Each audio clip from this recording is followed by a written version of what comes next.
সুপ্রিয় দর্শক মণ্ডলী, হাতিল আজকের সংবাদপত্রে আপনাদের সবাইকে স্বাগত জানাচ্ছি। দর্শক মণ্ডলী, আমাদের সঙ্গে রয়েছেন অধ্যাপক পারভেজ করিম আব্বাসী। স্বাগত আব্বাসী আপনাকে। ধন্যবাদ মতি ভাই। দর্শকদের কাছে আমার শুভেচ্ছা এবং সালাম। শিরোনাম দেখে নিই। দৈনিক ইত্তেফাকের শিরোনাম হচ্ছে আসামি চেনে না বাদীকে, বাদী চেনে না আসামিকে। আলোচনায় ঢালাও মামলা। সমালোচনার মুখে $300 বিলিয়ন দিতে রাজি ধনী দেশগুলো, বিষাদে ঢেকে গেল তাদের পিকনিকের আনন্দ। বাংলাদেশ প্রতিদিন রমজানে কঠিন সংকটের সংখ্যা, সংবিধানের 3 সংশোধনী দৃষ্টি উচ্চ আদালতে। মানবজমিন জনসম্পৃক্ত কর্মসূচি বাড়াচ্ছে সতর্ক বিএনপি। আদানি গ্রুপের ঘুষ কাণ্ডে বিশ্ববাজারে কী প্রভাব ফেলবে? ইন্টারন্যাশনাল লিজিং দেউলিয়ার নেপথ্যে এনআই খান। সমকাল বিতর্কিত ভোটের সহযোগী কর্মকর্তাদের কপাল পুড়ছে। নির্বাচন যত দেরিতে হবে ষড়যন্ত্র তত বাড়বে। তারেক রহমান। বনভোজনের আনন্দ রূপ নিল বিষাদে। কালবেলা এবাদুলের $1 মিলিয়ন কোম্পানি হংকং দুবাইয়ে ভয়ঙ্কর এক আনন্দযাত্রা। সামনে অশুভ শক্তিশালী ও দৃশ্য দেয়াল রয়েছে। দেশ রূপান্তর, বেখেয়ালে ঝরে যায় কত প্রাণের ফুল। নতুন নেতৃত্বের আওয়ামী লীগ চায় বিএনপি। গ্যাস পেতে প্রতিমন্ত্রীর বাড়ির সামনে বৃষ্টিতে ভিজেছে। সময়ের আলো, কর্পোরেটের পেটে বিয়ে শাদির রান্না। স্থানীয় সরকার নির্বাচন নির্দলীয় করার প্রস্তাব। সব ধরনের সংস্কার শেষ হওয়ার পর নির্বাচনের পক্ষে 65% মানুষ। খবরের কাগজ। জাতীয় নির্বাচনের আগে ছাত্র সংসদ নির্বাচন। শীর্ষ মাদক কারবারি 79 জন। দিনকাল, গণতান্ত্রিক পরিবেশ ছাড়া দেশের উন্নয়ন সম্ভব না। তারেক রহমান। 1 বছরের মধ্যে নির্বাচন চান 61.1%, সংস্কার শেষে চান 65.9%। দ্বিকক্ষ বিশিষ্ট সংসদ সহ সংস্কার বিষয়ে প্রস্তাব চূড়ান্ত করল বিএনপি। সংগ্রাম। ভারতকে খুশি ও লুটপাট করতে আদানির সাথে অসম চুক্তি করেছিল হাসিনা সরকার। আওয়ামী লীগ আমলে ঋণ খেলাপি ছিলেন না তারা। সংস্কার শেষে নির্বাচনের পক্ষে দেশের 65% মানুষ। আলোকিত বাংলাদেশ, ভয়াবহ রূপে এডিস মশা, নতুন ইসির শপথ আজ।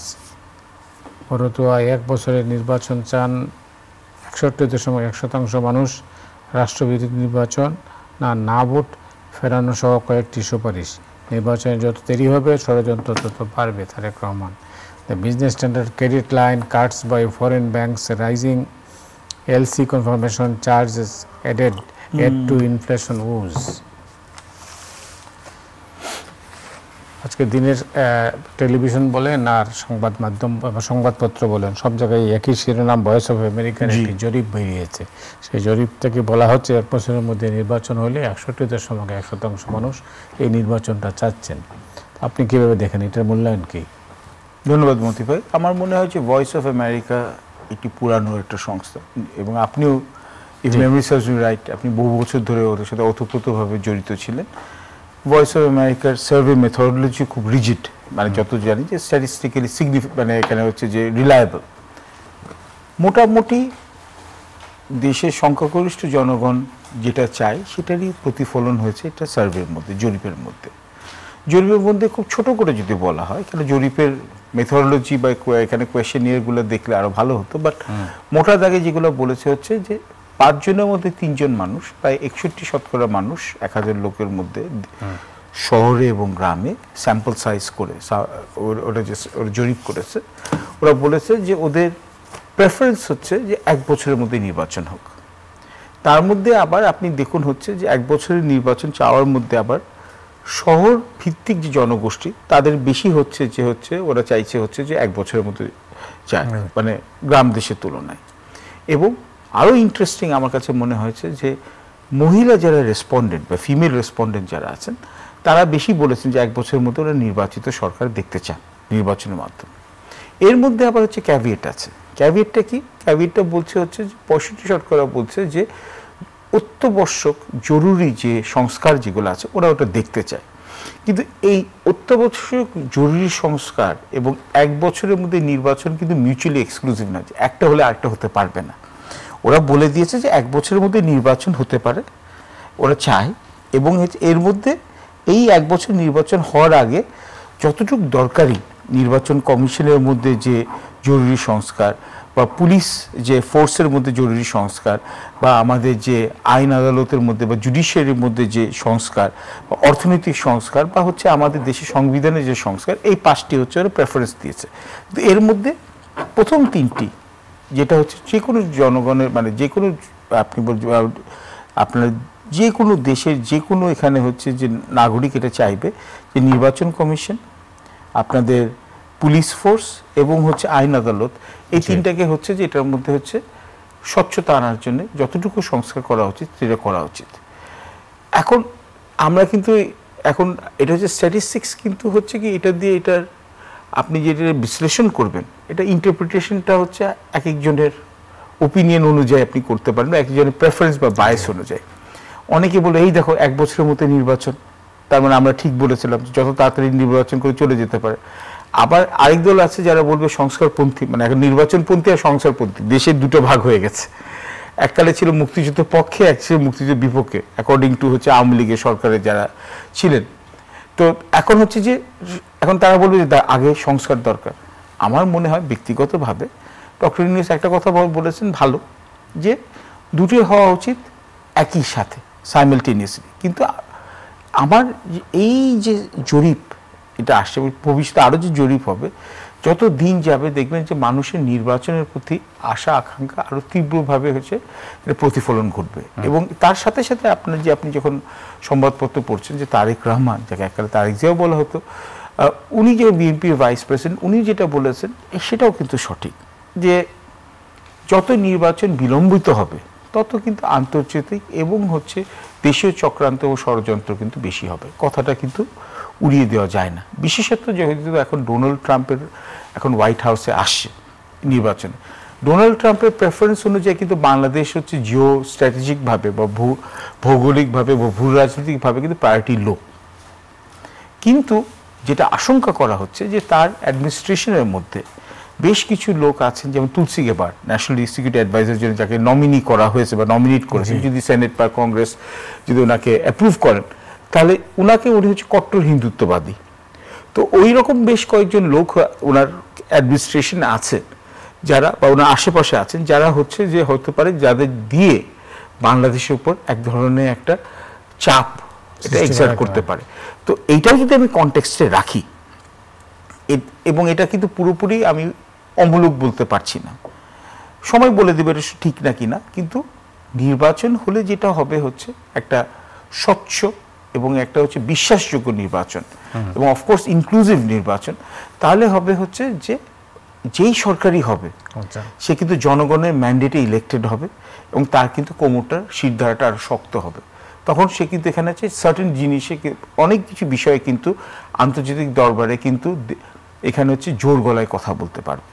সো আমার মনে হয় যে ভয়েস অফ আমেরিকার সার্ভেটা এখানে হচ্ছে যে মানুষের মধ্যে যে আকাঙ্ক্ষা আছে, একটা 16 বছর ধরে ওরা নির্বাচন এক অর্থে ওরা ভোটাধিকার প্রয়োগ করতে পারে না, এটার জন্য কিন্তু এটা প্রকাশ করছে। কিন্তু এটাও বলছে যে শুধু নির্বাচন করলেই হবে না, নির্বাচনের আগে কাঙ্ক্ষিত যেসব সংস্কার আছে একটা টাইম বাউন্ড প্রসেস, কিয়ামত পর্যন্ত সংস্কার করলে হবে না, একটা সার্টেন একটা ডিউরেশনের মধ্যে টাইম বাউন্ড প্রসেসে সার্টেন অবজেক্টিভস করার এখানে করে ওরা হচ্ছে নির্বাচনটা করাটা। আমার মনে হয় এই যে ডিফারেন্ট যে এখানে হচ্ছে ট্র্যাজেক্টরিজ এগুলো সবগুলো এখানে এই সার্ভেতে ছোট আকারে হলেও প্রকাশ পেয়েছে। অনেক ধন্যবাদ। আপনি জানেন যে আদানি গ্রুপ জি দেশে এবং বিদেশে প্রতিদিন এমন ছোট ছোট মুহূর্তগুলো তৈরি করে জীবনের গল্প। Hatil, live and relive. এমনকি বাংলাদেশেও সমালোচিত। জি, তখন সর্বশেষ যেটা হচ্ছে যে বাংলাদেশ সরকার বা বাংলাদেশ আদানি গ্রুপের সঙ্গে যে বিদ্যুৎ চুক্তি, এই চুক্তি নিয়ে তো অনেক কথা হচ্ছে, তো সেটার ব্যাপারে কি করবে এটা নিয়ে এটাও আমাদের একটা শিরধারা বা এটা মাথা ব্যথা হয়ে গেছে। কেননা আমি বলবো যে আগের সরকারের আমলে, শেখ হাসিনা আওয়ামী লীগের সরকারের আমলে ভারতের সাথে সুসম্পর্ক তো প্রবাদ প্রতীক। তো এর মধ্যে হ্যাঁ আমাদের জ্বালানি সংকট ছিল, তো এবং জ্বালানি সংকটের জন্য এটাকে সাপ্লাই করার জন্য এখানে হচ্ছে আদানি গ্রুপ এগিয়ে আসে এবং সবাই জানে যে আদানি গ্রুপ হচ্ছে এবং আম্বানি গ্রুপ এরা হচ্ছে প্রাইম মিনিস্টার নরেন্দ্র মোদীর বিজেপি সরকার যেটা আছে দিল্লিতে তাদের হচ্ছে সবচেয়ে বড় সাপোর্টার। এটা হচ্ছে ওপেন সিক্রেট। এখন এই চুক্তি যখন আমার মনে আছে 1 বছর বা 1.5 বছর আগে যখনই এটা কনক্লুডেড হয়েছে তখনও কিন্তু অ্যাগ্রিমেন্ট নিয়ে বা যে কত রেট চার্জ করছে সেই রেট নিয়ে কিন্তু যথেষ্ট কিন্তু আমাদের বাংলাদেশের পেপারে সেই সরকারের আমলেও কিন্তু যথেষ্ট এটা নিয়ে কিন্তু বাকবিতণ্ডা হয়েছে, বিতর্ক হয়েছে, সমালোচনা হয়েছে। এখন যেটা হয়েছে হচ্ছে যে ডেমোক্র্যাটসরা যেহেতু এখন আর 2 মাসের সরকার, ওরা ওদের কিছু এজেন্ডা ছিল, ওই এজেন্ডার মধ্যে ছিল হচ্ছে যারা হচ্ছে ফাইন্যান্সিয়াল ম্যানিপুলেশন করেছে বা যারা হচ্ছে রাশিয়া থেকে তেল এবং গ্যাস ক্রয় করে এটাকে আবার বিশুদ্ধ করে পিউরিফাই করে আবার ইউরোপে বেচেছে তাদেরকে ওরা হচ্ছে অ্যাকাউন্টেবিলিটিতে আনতে চেয়েছিল। এটার নেটে কিন্তু আদানি পড়ে গেছে এবং ফাইন্যান্সিয়াল ইরেগুলারিটি এবং ফ্রডুলেন্সের জন্য হিন্ডেনবার্গ বলে একটা রিপোর্টটা আছে, সেই থেকে কিন্তু আদানি নিয়ে সব মহলে কিন্তু আলোচনা সমালোচনা হয়েছে। তার নিয়ে কিন্তু এখন হচ্ছে কোর্টে ইন্ডাইটমেন্ট চলে আসে। এখন এটা কিন্তু এখানে দীর্ঘসূত্রতা আছে এখানে। এখন যেহেতু আমেরিকান কোর্টে এটা ইন্ডাইটমেন্ট এটা হয়ে গেছে, এখন আমাদেরকে will have to wait for the change in administration. Change in administration যদি আমেরিকায় হয় কিছু কিছু ব্যাপারে কিন্তু পলিসি কন্টিনিউটি আছে। ডাজেন্ট ম্যাটার যদি ডোনাল্ড ট্রাম্প আসলেন বা মানে জো বাইডেন হলেন, আমরা অনেক সময় আমাদের কল্পনার এখানে হচ্ছে যে বা মানে অতি উৎসাহে আমরা অনেক ব্যাপারে হচ্ছে যে আমরা কল্পনাতে আমরা অনেক কিছু অনেক এগিয়ে যাই, যে বলে হয়তো জো বাইডেন সরে গেল, ডোনাল্ড ট্রাম্প আসলো, তাহলে হচ্ছে পলিসি 180 ডিগ্রি টার্ন হবে। কিন্তু আমেরিকা কিন্তু যুক্তরাষ্ট্র কিন্তু সুপার পাওয়ার এই 60-70 বছর ধরে এমনি হয় না, ওদের কিছু পলিসি কন্টিনিউটি থাকে। এখন যদি আদানি যদি এখানে ফাইন্যান্সিয়াল রেগুলেটরির জন্য হয়, ফাইন্যান্সিয়াল ফ্রডুলেন্সের জন্য হয়, যেটা হচ্ছে যে এখানে হোয়াইট কলার ক্রাইম হিসেবে বিশাল আকারে ধরা হয়, এখন এবং এটা কোর্টে প্রমাণিত হয় এবং এটা হচ্ছে চ্যালেঞ্জ না করা হয়, তাহলে কিন্তু আমাদেরও আদানির সাথে যে চুক্তিটা আছে সেটাও কিন্তু প্রশ্ন হতে হবে, মানে এখানে প্রশ্নের মধ্যে পড়বে, প্রশ্নবিদ্ধ হবে। এবং আমাদেরকেও দেখতে হবে যে এই চুক্তি করার আগে কি বাংলা মানে জাতীয় স্বার্থ দেখা হয়েছে? আমার তো মনে হয় উইথ অল ডিউ রেসপেক্ট যে যারা চুক্তিতে নেগোশিয়েট করেছেন, কেন কিছু তো স্পেশালিস্ট নিয়ে গেছে, আমাকে তো নেয় নাই, আপনাকে তো নেয় নাই, যারা নিয়ে আসে, আমার কাছে মনে হয়েছে যে ক্লজগুলো নেগোশিয়েট করার সময় বা হচ্ছে যে আপনার এখানে হচ্ছে যে বাংলাদেশের পক্ষে ভারত বা চাইবে হচ্ছে ভারতের স্বার্থ করতে, এবং ভারত কিন্তু বলেছে এটা আমাদের হয় না, ভারতের একটা প্রাইভেট কোম্পানি বেসরকারি কোম্পানির সাথে বাংলাদেশি রাষ্ট্রের সাথে হয়েছে। এখন এই ক্লজগুলো নেগোশিয়েট করার সময় এটা কি এটা মুন্সিয়ানার অভাব, না অভিজ্ঞতার অভাব, না জ্ঞানের অভাব, নাকি দূরভিসন্ধি? এবং এটা আমার মনে সবচেয়ে ভালো বলতে পারবে শ্বেতপত্র কমিটি, যেটা ডক্টর দেবপ্রিয় আন্ডারে আছে, তারা এখানে হচ্ছে যে অভিযোগ যেটা এখানে এটা আছে, আমার মনে তাদের উপরে তদন্তের ভারটা বোধহয় এটা আসবে যে কিন্তু অ্যাট প্রেজেন্ট যদি যুক্তরাষ্ট্রের কোর্টে যদি এটা একটা ইন্ডাইটমেন্ট চলে আসে, ওদের সাথে ভবিষ্যতে আমাদের কিভাবে এখানে একটা ট্রানজ্যাকশনে যাব, এটা নিয়ে কিন্তু আমাদের 10 বার চিন্তা করতে হবে। কেননা এখানে হচ্ছে যদি যুক্তরাষ্ট্রের কোর্টে যদি আপনি ঠিক যেমন রূপপুর নিউক্লিয়ার পাওয়ার প্ল্যান্টের উপর যখন একটা স্যাংশনস মানে রাশিয়ার উপর স্যাংশনসটা আসলো, আমাদের তো রূপপুরের চুল্লির জন্য যে এখানে মাল মশলা যে ছিল বা এখানে হচ্ছে র মেটেরিয়ালস ছিল, ওগুলো জোগাড় করতে বা ওদের পেমেন্ট করার জন্য তো আমাদের যথেষ্ট ডিফিকাল্টি হয়ে গেছিল।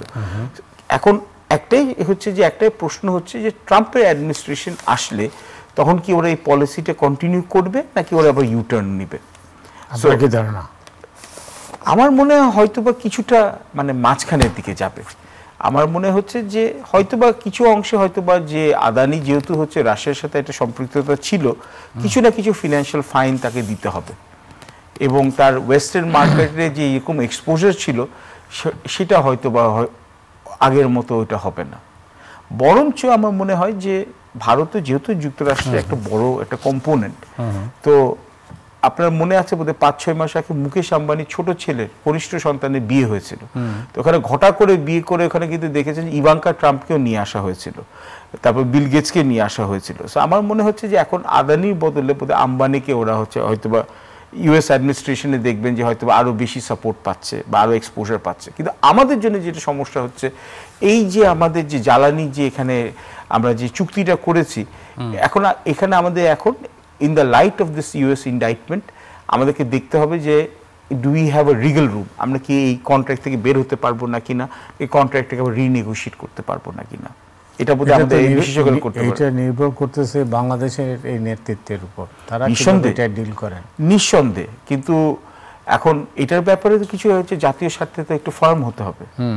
এটা আদানি হোক, আম্বানি হোক, বিল গেটস হোক, ইলন মাস্ক হোক, কেননা হচ্ছে যে জাতীয় স্বার্থে তো আমরা আর কত কম্প্রোমাইজ করব। রাইট। কেননা আমি যদি একটা অসম একটা যদি চুক্তি যদি করে থাকি, কথার কথা বললাম, কারণ আমি কিন্তু এটা আমি ড্রাফট ডকুমেন্ট দেখি নাই, কেন এটা আমি যদি বলি যে আমি এই যে বিশেষজ্ঞ, তাহলে তো আমাকে দেখে বলতে হবে। কিন্তু যদি ড্রাফট ডকুমেন্টে যদি আমি মনে করি যে আমাকে হচ্ছে এটা দরকারের চেয়ে অনেক বেশি রেট চাওয়া হচ্ছে, তাহলে তো প্রশ্ন উঠতেই পারে তখন যেসব বিশেষজ্ঞরা ছিলেন নেগোশিয়েট করার সময় তারা কি করছিলেন। এবং এইসবগুলো তো প্রবলেমটা এটাই হয় যখন গণতন্ত্র না থাকে, যখন পার্লামেন্টের আলাপ আলোচনা হয়, যখন মিডিয়াতে যখন কথাবার্তা বলার সুযোগ না থাকে, তখন কিন্তু এইসব সেন্সিটিভ ডকুমেন্টস যেটা নিয়ে একটা সুস্থ বিতর্ক হতে পারবে সেটার কিন্তু পরিবেশ থাকে না। কিন্তু এখন তো অগস্ট 5-এর পর পট পরিবর্তনের পর আমার মনে হয় এই যে আদানির সাথে ডকুমেন্টের যেটা আছে সেগুলো পাবলিক ডোমেন এটাকে ওপেন করে দেওয়া উচিত এবং মানুষকে এখানে হচ্ছে সেন্সিটাইজেশন করা উচিত। এবং বিশেষজ্ঞ, আমাদের দেশে কিন্তু বিশেষজ্ঞের অভাব নেই, কেপেবল এক্সপার্টস আছে, তাদেরকে নিয়ে এসে তাদের মতামত, সুচিন্তিত মতামত নিয়ে, লিগাল জুরিস্টদের নিয়ে, এই যে in light off the new legal developments আমার বাংলাদেশ সরকার কি করা উচিত, আমার বাংলাদেশ সরকার এটা নিয়ে একটা মানে গভীরভাবে চিন্তা করা উচিত এবং পদক্ষেপ নেওয়া উচিত। অনেক ধন্যবাদ আপনাকে। বাংলাদেশ প্রতিদিনের শিরোনাম দেখছিলাম, রমজানে কঠিন সংকটের সংখ্যা। তার কারণটা হচ্ছে যে 4 মাস আগেই পত্রিকার একটা রিপোর্ট, এই রিপোর্টের একটা আশঙ্কা জি এই 4 মাস পরে যে রমজান শুরু হবে তখন এই আর্থিক সংকটে যাবে আর কি। জি, তো আপনার কি মনে হয়? আপনি তো এটা নিয়ে আমার মনে হয় যে অর্থনৈতিক সংকট তো আমাদের অর্থনীতির ব্যাপারে লাস্ট আপনার প্রোগ্রামে বোধহয় 10-15 প্রোগ্রামে আমি বলেছি এবং শেখ হাসিনার সরকারের সময় বলেছি এবং যথেষ্ট উঁচু গলায় বলেছি, আমার মনে যদি পড়ে থাকে। অর্থনৈতিক অবস্থা আগেই খারাপ ছিল, মানে নাহলে IMF এর কাছে তো দেউলিয়ান হয়ে আমরা গেছিলাম এক প্রকার লোন। এবং এখন যে রিপোর্টগুলো আছে ইংরেজিতে বলে tip of the iceberg, $170 billion নাকি দেশ থেকে চুরি ডাকাতি হয়ে পার হয়ে গেছে, আরো বেশি হতে পারে। এবং তারপর বড় বড় মেগা প্রজেক্টে তো হচ্ছে যে মেগা ফাঁকিবাজি, মেগা করাপশন হয়েছে। আচ্ছা, তারপর হচ্ছে যে ক্যাপিটাল ফ্লাইট হয়েছে। এর সাথে সাথে এখন কিন্তু আমাদের এই অর্থনৈতিক অস্থিতিশীলতাকে কমানোর জন্য আমরা কিন্তু আবার নতুন করে এই বিদেশি দাতাদের কাছে ADB, world bank, IDB, Islamic development ব্যাংকের কাছে নতুন নতুন লোন নিচ্ছি। আমাদের কিন্তু গড়ে মাথাপিছু আমাদের লোন কিন্তু এখন $635। বাংলাদেশের প্রত্যেকটি লোকের মাথাপিছু লোন হচ্ছে $635। এবং আমাদের আগের বছরে আমরা 3.5 বিলিয়নের উপরে এক বছরে আমরা শুধু হচ্ছে আমাদের সুদ আমরা পে করেছি, ডেট সার্ভিসিং যেটাকে বলে। এবং তার সাথে সাথে আপনি যদি মানে এই কিছুদিন আগে মুডিজ যেটা এখানে আছে ওরা হচ্ছে যে এটা ডাউনগ্রেড ওরা অ্যানাউন্স করেছে। ডাউনগ্রেডটা কি, যে বাংলাদেশে B2 একটা র্যাঙ্কিং আছে, B2 থেকে B1। তার মানে কি, এটার একটা ইন্ডিকেশন হচ্ছে যে বিদেশি বিনিয়োগকারীদের জন্য, বিদেশি ব্যাংকদের জন্য, যে বাংলাদেশের অর্থনৈতিক প্রবৃদ্ধি আরও কমবে, সংকোচন হওয়ার সম্ভাবনা আছে এবং রাজনৈতিক অস্থিতিশীলতা হওয়ার সম্ভাবনা আরও বেশি। এতে আমাদের ব্যাংকগুলোর আন্তর্জাতিক যে ব্যবসা করে অন্যান্য মানে ইন্টারন্যাশনাল ব্যাংকের সাথে, তার জন্য ওদেরকে এখন চড়া মূল্যে কিন্তু এখন লেটার অফ ক্রেডিট খোলার জন্য কিন্তু আপনার দাম আরও বেশি বেড়ে যাচ্ছে। তো আমাদের বিদেশি যারা রপ্তানিকারী যারা বা বিদেশ থেকে যেমন আমদানিকারী যারা আছে কাঁচামাল বা হচ্ছে খাদ্যদ্রব্য, তাদের কিন্তু লেটার অফ ক্রেডিট কিন্তু আরও চড়া মূল্যে দাম দিতে হবে।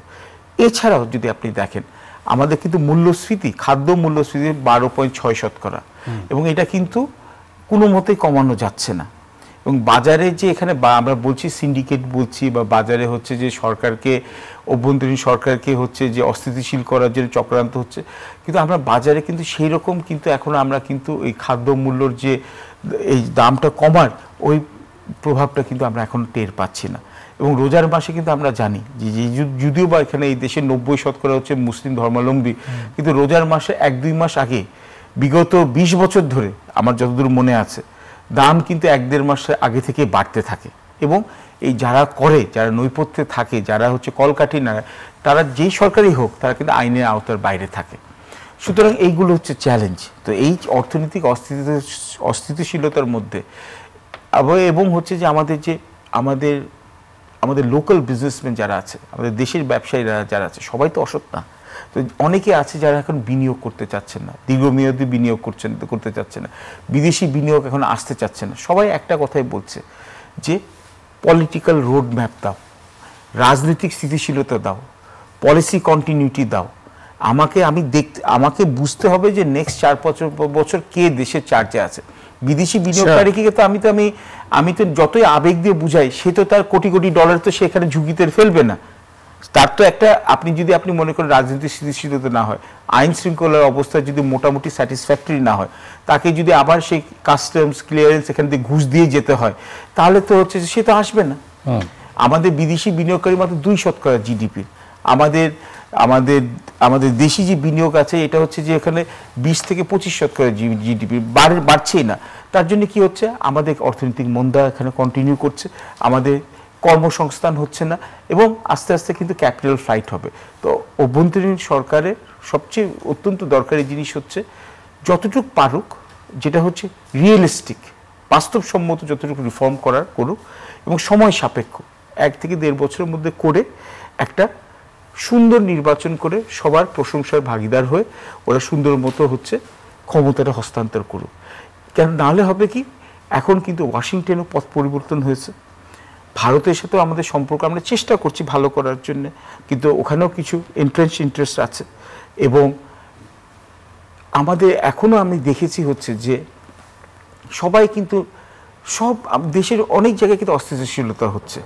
আপনি দেখেন হচ্ছে যে হঠাৎ করে ছাত্ররা হচ্ছে ঢাকা সিটি কলেজ এবং হচ্ছে ঢাকা কলেজের মধ্যে মারপিট শুরু হয়ে গেল, বা হচ্ছে অটো ব্যাটারি এখানে যারা আছে তারা হচ্ছে, সাধারণ মানুষও কিন্তু ভোগান্তিতে হচ্ছে, তারাই কিন্তু বিরক্তি প্রকাশ করছে। তো ঠিক আছে, দেশ স্বাধীন হয়েছে, বাট স্বাধীনতা মানেই তো এটা না যে নৈরাজ্যের জন্য আমি লাইসেন্স পেয়ে গেছি। তো এটাও কিন্তু এখানে আপনি যখন সরকারে আছেন, তার মানে it is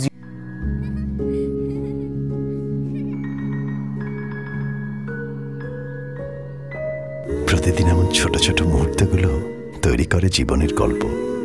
Hatil, live and relive. Your duty, এটা আপনার দায়িত্ব যে আপনি কিন্তু দেশের হচ্ছে আইন শৃঙ্খলা পরিস্থিতি আপনি ঠিক রাখবেন, দেশের প্রত্যেকটা মানুষের ব্যক্তিগত নিরাপত্তাটা আপনি এখানে বজায় রাখবেন। দেশ স্বাধীনের কথা বললেন তো, স্বাধীনতা যদি এমনই হয়, এই যে যিনি এই স্বাধীনতার জন্য 15 বছর লড়াই করলেন, যে সাংবাদিকদের মধ্যে নিউজের সম্পাদক নুরুল কবির অন্যতম, তিনি বিদেশ যাচ্ছিলেন কয়েকদিন আগে, তাকে 1.5 ঘন্টা নিয়ে আটক রাখা হলো, তার পাসপোর্ট নিয়ে যাওয়া হলো, আবার ফেরার সময়ও একই অবস্থা হলো। পরিবর্তনটা হইলো কোথায় আমি তো বুঝলাম না।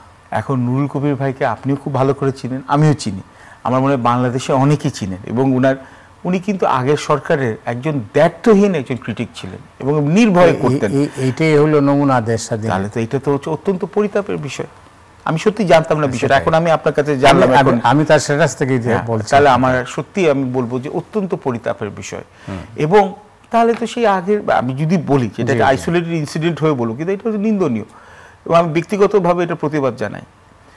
কিন্তু যে দেখুন, তাহলে তো সেই লাউ সেই কুদু হয়ে গেল। সেই তো দেখতেছি। তাহলে তো যদি সমালোচনা নেওয়ার যদি আমার যদি ওই সহনশীলতা না থাকে, তাহলে তো আর তাহলে এত ভালো ভালো কথা বলে কি লাভ। তো আমাদের মনস্তত্ত্বর পরিবর্তন দরকার, এবং এতগুলো যে আমাদের ছাত্র শহীদ হয়েছে, এতগুলো যে, এবং 16 বছর ধরে হয়েছে, শেষের 16 দিন পর 1 মাস তো আন্দোলন হয়েছে, এতগুলো আমাদের ছেলে ভাইপো নাতির বয়সী, যার যে বয়স অনুযায়ী এরা যে অকাতরে প্রাণ দিয়েছে, এবং এই যে ছাত্র জনতা নেমে আসছে, ওদের যে আশা আকাঙ্ক্ষা, এদের সাথে যাতে ইমানদারি করা হয়, এবং ওদের সাথে যে বিশ্বাসভঙ্গ যাতে না হয়। বিশ্বাসভঙ্গটা কখন হবে না, যে দেশে আমাদের দুর্নীতি কমা, দেশে হচ্ছে যে সঠিক মানুষের সঠিক মূল্যায়ন করুক, এবং হচ্ছে যে দেশে যারা হচ্ছে দেশকে ভালোবাসে, তাদের আলোচনাটাকে বা সমালোচনাকে হচ্ছে করলেই যে তাদেরকে হচ্ছে যে জাতিগত বা তার হচ্ছে যে বংশগত শত্রু হিসাবে ভেবে নেওয়া উচিত, সেই মনোভাব থেকে পরিবর্তন করতে হবে। বাংলাদেশ যদি এত বড় একটা আন্দোলনের পর যদি আমরা সেই আগের মানসিকতা ধরে রাখি, তাহলে তো আমার মনে হবে যে অনেক কিছু কিন্তু হচ্ছে তার প্রশ্নবিদ্ধ হয়ে যাবে। সো দেশকে এগিয়ে নেওয়ার জন্যে আমাদেরকে মনে হয় যে আমাদের মধ্যে বিভাজন বন্ধ করে আমাদের ঘরের ভিতরে এবং ঘরের বাইরে অনেক শত্রু আছে। সময় নাই, 1-1.5 মিনিট আছে আলোচনা। ঢালাও মামলা, আসামি চেনে না বাদীকে, বাদী চেনে না আসামি, এটা নিয়ে তো অনেক আলোচনা হয়েছে। তাহলে তো আমি আবারও বলছি, আপনার কথাটির সাথে খেয়ে দিয়ে বলছি, সেই যদি ভুয়া মামলা হয়, এবং আমি বেশ কয়েকজন উপদেষ্টাও এখানে হচ্ছে পাবলিকলি প্রকাশ্যে ওনারা বলেছেন যে ওনারা হচ্ছে আক্ষেপ প্রকাশ করেছেন সেই মিথ্যা মামলা না, কিন্তু তো দেখছি না প্রকাশের সাথে এটার সাথে হচ্ছে যে এটার আপনার কথার সাথে তো আপনার কাজের মিল থাকতে হবে।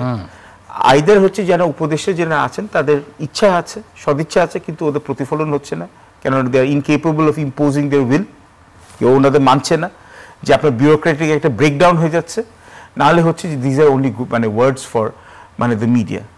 কিন্তু আমার মনে হচ্ছে যে একটা বিউরোক্রেটিক ব্রেকডাউন হয়েছে চেইন অফ কমান্ডে, এবং আমাদের আমলাতন্ত্রে বলেন, পুলিশে বলেন, জুডিশিয়ারিতে বলেন, চেইন অফ কমান্ডটা এস্টাবলিশ করা উচিত, শৃঙ্খলাবদ্ধতা করা উচিত এবং স্বচ্ছতা বোধ করা উচিত। এবং সেই যদি ভুয়া মামলা হয়, সেই যদি আবার হচ্ছে যেই সমালোচনা করবে, আওয়ামী লীগের যে সমালোচনা করতো সে হচ্ছে পাকিস্তানপন্থী বা হচ্ছে 71-এর রাজাকার বলে দেওয়া হতো, এখন এদেরকে যদি যেই এখন দেশের সরকারের অন্তর্বর্তী সরকারের কোনো পলিসি নিয়ে সঙ্গত কারণে যদি এখানে এটা সমালোচনা করে, সে যদি প্রতি বিপ্লবী হয়ে যায় বা ফ্যাসিস্ট সরকারের এখানে তবলাবাদক হয়ে যায়, তাহলে তো সমস্যা আছে। এই মানসিকতা থেকে বের হয়ে আসতে হবে। অনেক ধন্যবাদ পারভেজ করিম আব্বাসী আপনাকে। দর্শক মণ্ডলী, আজ এ পর্যন্তই। আপনার সবাই ভালো থাকুন। শুভরাত্রি।